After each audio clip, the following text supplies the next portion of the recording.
जय हिंद साथियों। जब आंखों में अरमान लिया, मंजिल को अपना मान लिया, तो मुश्किल क्या आसान क्या, जब ठान लिया तो ठान लिया। दोस्तों, आज के इस वीडियो में हम लोग शैव धर्म पर ग्रुप डिस्कशन करने वाले हैं। इससे पहले हम लोगों ने जैन धर्म, बौद्ध धर्म, इस पर ग्रुप डिस्कशन कर लिया है। तो वो वीडियो अगर आप लोग नहीं देखे हैं तो वो वीडियो जरूर देख लीजिएगा। और दोस्तों, आज के इस वीडियो को देखने के बाद आपको शैव धर्म से एक भी क्वेश्चन नहीं छूटेगा। तो ग्रुप डिस्कशन का सारा वीडियो आप लोग देखते जाइए। जीके जीएस संबंधित किसी भी एग्जाम का एक भी क्वेश्चन आपका नहीं छूटेगा। तो चलिए बिना समय गवाए आज की कक्षा का हम लोग आगाज करते हैं।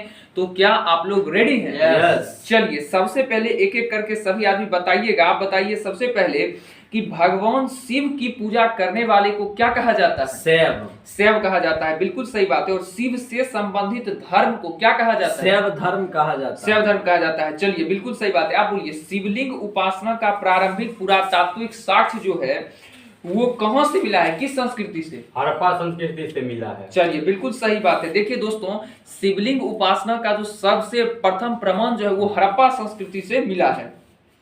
आप बोलिएगा उधर से कि ऋग्वेद में शिव के लिए किस शब्द का उल्लेख है? रुद्र नामक देवता का उल्लेख है। चलिए बिल्कुल सही बात है, शिव के लिए रुद्र नामक देवता का उल्लेख है।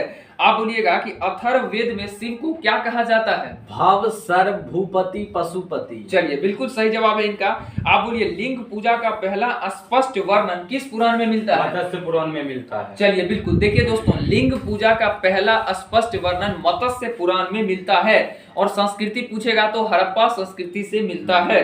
चलिए आप बोलिए महाभारत के किस पर्व में लिंग पूजा का वर्णन मिलता है? अनुशासन पर्व से भी मतलब उसका वर्णन मिलता है। चलिए बिल्कुल सही बात है, महाभारत के अनुशासन पर्व से भी जो है लिंग पूजा का वर्णन मिलता है। चलिए रुद्र के पत्नी के रूप में किनका नाम जो है मिलता है? पार्वती का नाम मिलता है। और किस आरण्यक में? तैत्रेय आरण्यक में। चलिए बिल्कुल सही बात है। आप बोलिए शिव की पत्नी की सौम्य रूप कौन कौन है? पद्मा, गौरी, भैरवी, उमा, पार्वती, यही। चलिए बिल्कुल सही बात है। आप बोलिए किस पुराण में जो है शैव संप्रदाय की संख्या 4 बताई गई है? वामन पुराण में। तो कौन कौन? पाशुपत, कपाली, कालामुख, लिंगायत। चलिए बिल्कुल, देखिए दोस्तों, बिल्कुल इंपॉर्टेंट क्वेश्चन है कि वामन पुराण में शैव संप्रदायों की संख्या 4 बताई गई है। तो सबसे पहला है पाशुपत। सबसे पहला कौन है?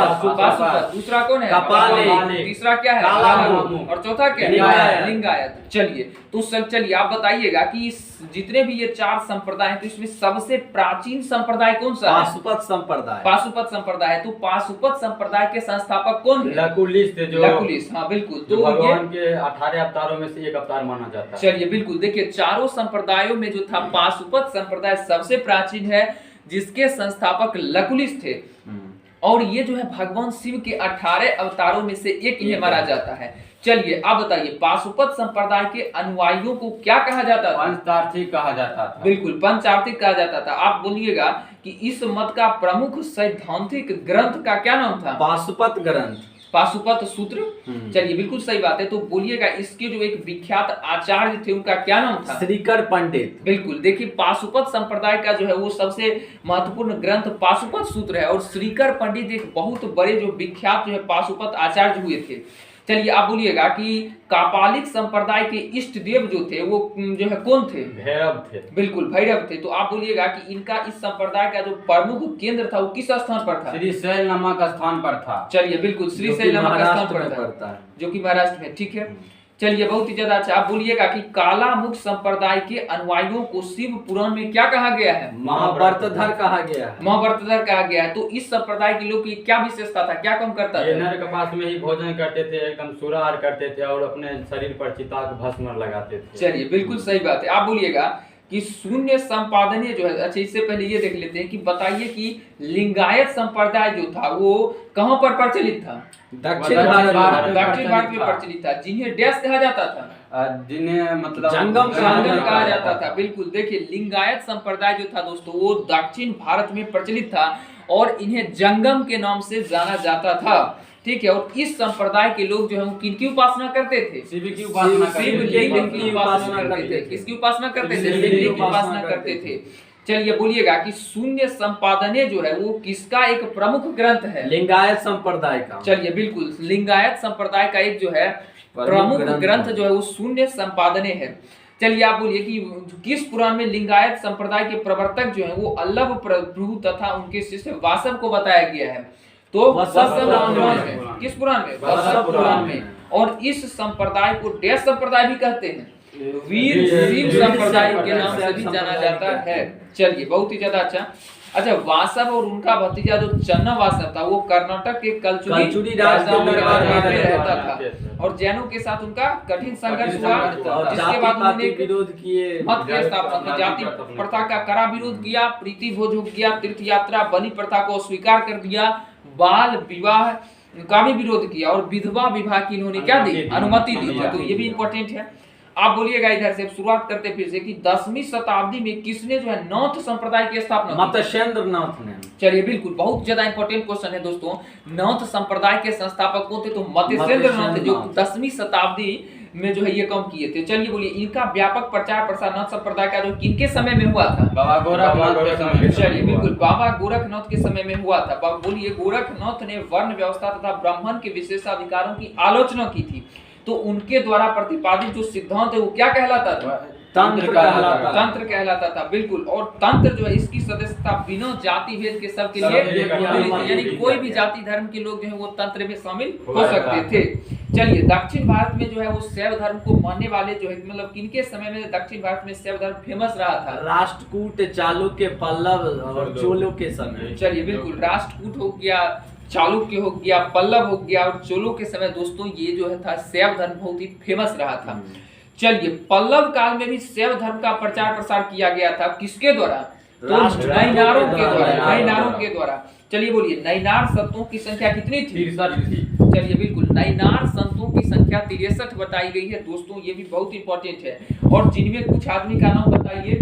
तिरुगण, अपार, तिरुगण संबंध सुंदर मूर्ति भी मिली है। चलिए बिल्कुल सही बात है। आप बोलिएगा कि बहुत ही इंपॉर्टेंट दोस्तों क्वेश्चन है, एलोरा के कैलाश मंदिर का निर्माण किसने करवाया? राष्ट्रकूट नरेश ने करवाया। चलिए बिल्कुल, एकदम छपने वाला क्वेश्चन है। एलोरा के कैलाश मंदिर का निर्माण राष्ट्रकूटों के द्वारा कराया गया था। आप बोलिएगा कि तंजौर में जो प्रसिद्ध राज राजेश्वर मंदिर है उसका निर्माण किसने करवाया था? राजा प्रथम ने करवाया था। बिल्कुल, जो कि किस राजा थे? तो चोल शासक, गांव के शासक थे, चोल शासक। दोस्तों, चोल शासक राज प्रथम ने जो था वो राज राजेश्वर मंदिर का निर्माण करवाया था। और राज राजेश्वर मंदिर का ही दूसरा नाम क्या है? बृहदेश्वर मंदिर। राज राजेश्वर मंदिर का दूसरा नाम क्या है? बृहदेश्वर मंदिर भी है। एकदम छपने वाला क्वेश्चन है।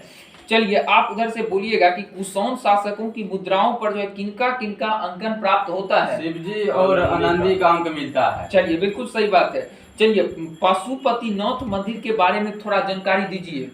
पशुपतिनाथ मंदिर जो है नेपाल की राजधानी काठमांडू से उत्तर पश्चिम 3 किलोमीटर देवपाटन नदी के बगल में है और इसमें जो है यूनेस्को द्वारा इसको 1979 में मान लिया गया विश्व विरासत। चलिए बिल्कुल सही बात है। आप बोलिएगा कि मुख्य मंदिर का निर्माण किस शैली में हुआ है? पेगोडा शैली में। चलिए बिल्कुल सही बात है, पेगोडा शैली में। दोस्तों, कुछ इंपॉर्टेंट है क्वेश्चन। संप्रदाय और उनके संस्थापक, तो आजीवक संप्रदाय के संस्थापक कौन? मखलीपुत्र गोसाल।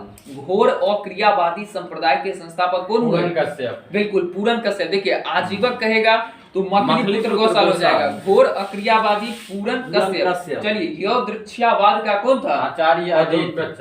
आचार्य अजीत हो जाएंगे। यदृच्छयावाद का आचार्य अजीत। भौतिकवादी के कौन थे? पकुद का चयन। बिल्कुल, पकुद का चयन हो जाएंगे। और अनिश्चयवादी का कौन था? संजय वेटलीपुत्र था। अनिश्चयवादी का कौन था? संजय वेटलीपुत्र था। तो दोस्तों, एकदम इंपॉर्टेंट, खास करके आजीवक संप्रदाय, मखलीपुत्र गोसाल, कई बार पूछा हुआ क्वेश्चन है। तो दोस्तों, इसी के साथ जो है वो शैव धर्म का जो है टॉपिक यहाँ पे खत्म होता है। आई होप ये वीडियो आपको बहुत ही ज्यादा अच्छा लगा होगा। और दोस्तों, अभी जानते हैं कि कुछ दिन के बाद बिहार पुलिस का एग्जाम होने वाला है। तो बिहार पुलिस में अगर आप लोग रिजल्ट लेना चाहते हैं तो जीके जीएस पूरा मजबूत होना चाहिए। और दोस्तों, हम लोग का यही प्रयास है कि आप लोग जो है इस वीडियो को देख करके, ग्रुप डिस्कशन को देख करके अच्छे से सीख पाए और ये जो लूसेंट का बुक है इसको आसानी से समझ पाए। बहुत स्टूडेंट को समस्या होती है, लेकिन आप इस वीडियो को देख करके इसको आसानी से समझ सकते हैं। तो दोस्तों, अगर आपको अच्छा लगता है वीडियो तो लाइक कीजिए, कमेंट कीजिए और बताइए कि कैसा लगता है मेरा ये प्रयास और किस किस टॉपिक पर और ग्रुप डिस्कशन चाहते हैं तो मैं आपको प्रोवाइड करने का प्रयास करूंगा। तो दोस्तों, मिलते हैं नेक्स्ट वीडियो में, तब तक के लिए जय हिंद।